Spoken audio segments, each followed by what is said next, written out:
Yes, ठीक है। आज डिस्कस करते हैं हम जो हमने अभी शॉर्ट्स में एक क्वेश्चन देखा था, उसका हम यहाँ पर रिजल्ट फाइंड आउट करने की कोशिश करेंगे। देखिए ये है क्या कि एक यहाँ पर लूप दिया हुआ है जिसकी साइड एल है और जिसकी वैल्यू 5 सेंटीमीटर है, ठीक है। किसी नेटवर्क के एक नेटवर्क है जिसमें कोई रेजिस्टेंस दिया हुआ है जिसके साथ कनेक्टेड है, ठीक है। जो होल सेटअप है, जो उसका पूरा सेटअप है, वो सेटअप 1 सेंटीमीटर पर सेकेंड की वेलोसिटी के से राइट साइड में मूव करता है, ठीक है।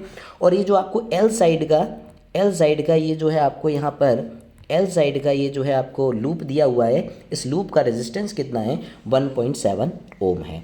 तो ये करंट की जानकारी चाहता है कि इसमें कितना करंट फ्लो होगा। तो देखिए सबसे पहले जो वैल्यूज़ दी हुई हैं वो वैल्यूज़ हम यहाँ पे लिख लेते हैं कि वैल्यूज़ हमें क्या क्या दी हुई हैं। सबसे पहले देखिए वी दी हुई है हमारे पास, वी दी हुई है हमें 1 सेंटीमीटर पर सेकेंड, ठीक है।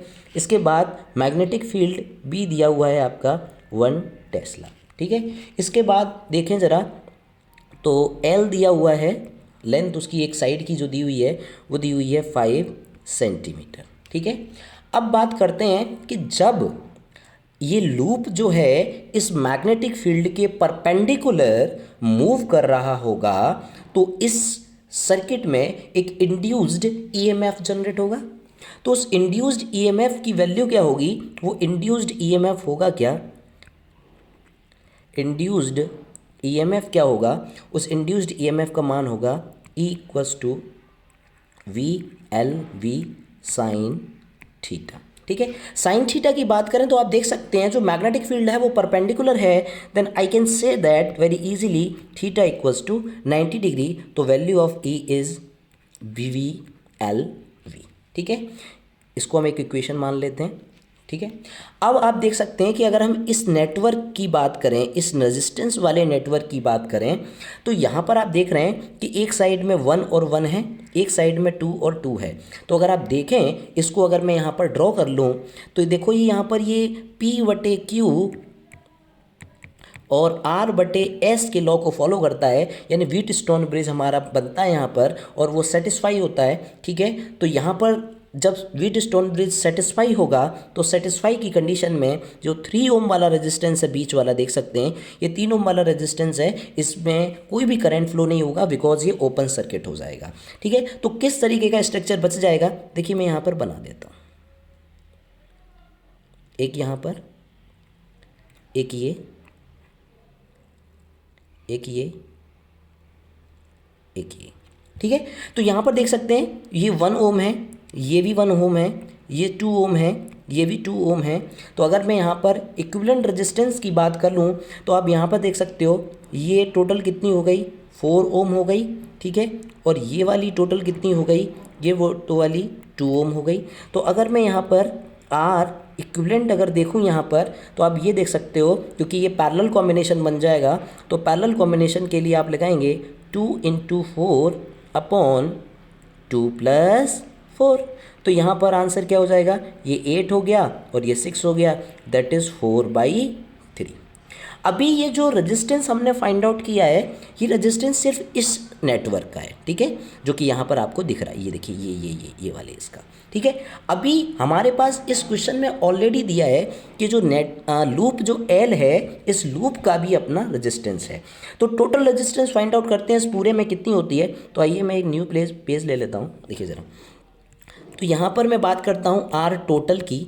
आर टोटल की बात करूँ तो मैं लिखूँगा आर इक्विवेलेंट प्लस 1.7 ओम। देखें आप उसमें 1.7 ओम रेजिस्टेंस दिया हुआ है। तो अगर इसका 1.7 ओम रेजिस्टेंस दिया हुआ है तो आप यहाँ से देखिए ये आ गया आपका 4/3 और ये आका आपका 1.7। तो आप इसको देखिए 4/3 और आप 1.7 को 17/10 लिख सकते हैं ना, वेरी इजीली। ओके, तो यहाँ से अगर हम एलसीएम की बात करें तो 30 एलसीएम हो गया और यहाँ पर हो गया 40 और यहाँ पर हो गया आपका 51। Okay, so the answer is 91/30। तो हम ये कह सकते हैं, देखो 91/30 है तो अप्रॉक्स अगर यहाँ पर देखें तो 3 ओम रेजिस्टेंस आपको मिल जाएगा टोटल। कितना रेजिस्टेंस मिल जाएगा? 3 ओम आपको रेजिस्टेंस क्या मिल गया? टोटल रेजिस्टेंस मिल गया। अब अगर हम बात करते हैं आई की, तो मैं फिर से एक बार थोड़ा नेक्स्ट पेज ले लेता हूँ। तो आई की अगर हम बात करते हैं तो आप जानते हो आई बराबर क्या होता है, ई बटे आर इक्विवेलेंट, या हमने वहाँ पर टोटल लिख लिया था तो टोटल, ठीक है, इक्वस टू ई की वैल्यू क्या है आपका वी एल वी बटे यहाँ पर वैल्यू ऑफ रेजिस्टेंस कितनी आई है, 3 आई है। तो देखो आप जानते हैं मैग्नेटिक फील्ड 1 टेस्ला लिया गया था तो ये 1 हो गया, और यहाँ पर एल की वैल्यू हो गई 5 इंटू 10⁻⁻2 इंटू वी की वैल्यू भी दी हुई है। वी की वैल्यू कितनी दी हुई थी, 1 सेंटीमीटर पर सेकंड दी हुई थी, तो हमने 1 सेंटीमीटर पर सेकंड को मीटर पर सेकंड में चेंज कर लिया, तो यहाँ पर क्या हो गया 10⁻⁻2 अपॉन कितना रह गया 3। तो आप देख सकते हैं कि 5 तो 5 रह गया, इसका मतलब आई इक्वस टू क्या हो गया, आई इक्वस टू हो गया आपका 5 इंटू 10⁻⁻4 अपॉन 3।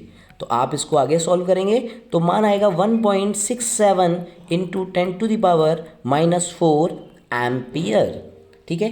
बट अभी इसको और थोड़ा सा मिनिमाइज़ कर लेते हैं। देखिए अगर मैं इसको 1.67 को अगर मैं इसको आगे की तरफ लेके पॉइंट अगर यहाँ ले आऊँ तो मेरी जो वैल्यू आई की हो जाएगी वो हो जाएगी मेरी 167 इंटू 10⁻⁻6 एम्पियर। दैट मीन्स हम कह सकते हैं 167 माइक्रो एम्पियर, ठीक है।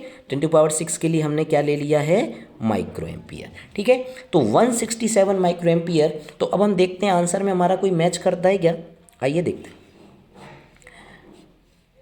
अब हमारा देखो 167 आ रहा था और 167 हमारे पास यहाँ पर इसके नियर बाई की वैल्यू की अगर हम बात करें तो 170 हमारा आंसर यहाँ पर मैच अप्रॉक्स आंसर सेट हो जा रहा है। तो इसका राइट आंसर क्या होगा 170 माइक्रो एम्पियर। इसका मतलब इसमें फ्लो होने वाले करंट की वैल्यू होगी 170 माइक्रो एम्पियर। तो स्टूडेंट्स आई होप आपको ये 2019 का आईआईटी का क्वेश्चन समझ में आया होगा। ऐसे ही क्वेश्चंस की सीरीज़ के लिए प्लीज़ सब्सक्राइब कर दें modern physics. Have a good day, thank you so much.